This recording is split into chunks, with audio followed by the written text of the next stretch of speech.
ఆనాడు వలసలు వాపస్ అనే వార్తలు మా పత్రికా విలేకరులు రాసినారు. ఆకుపచ్చని చీర వలె పాలమూరు పచ్చగా కనబడుతుంది అనే వార్తలు ఫోటోలు చూశాం మనం. వలసలు వాపస్ తెచ్చిన ఘనత బీఆర్ఎస్ ప్రభుత్వానికి. ఈ కాంగ్రెస్ అంతా మోసం. రేవంత్ రెడ్డి మధ్యలో డైలాగులు బాగా గుర్తుండు. ఇప్పుడు ఓ సామెత గుర్తొస్తుంది నాకు. ఎండకట్టుకటోడు కూట్ల రవ్వు తీయ శాతకాలదు కానీ ఏట్ల రవ్వు తీస్తా అని బయలుదేరిందట. ఈ రేవంత్ రెడ్డి ఈ మధ్య ఇంట్లో ఈగల మోత, ఈయన పోయి కేరళలో పల్లకీలు మోస్తున్నాడు. కేరళలో పోయి పల్లకీలు మోస్తుండు ఈ మోసాల రేవంత్ రెడ్డి.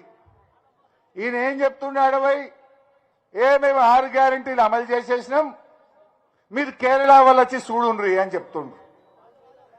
ఇది ఎట్లుందంటే వెనకట్టినట్టు ఏదో భయం లేని కోడట బజార్లో గుడ్డు పెట్టిందట. ఇవో గట్లున్నాయి రేవంత్ రెడ్డి అబద్ధాలు. 6 గ్యారెంటీలు అమలైనాయే అయినాయే.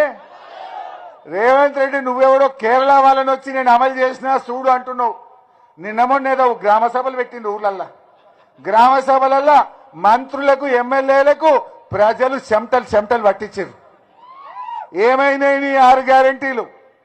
ఏమైంది? అవ్వ తాతకు 4000 పింఛన్ అని ముసలోళ్ళు కర్రలు అందుకొని మర్రబడితే ఒక్కటే ఉరుకుడు కొడుకులు ఇచ్చిండు ఆ 4000.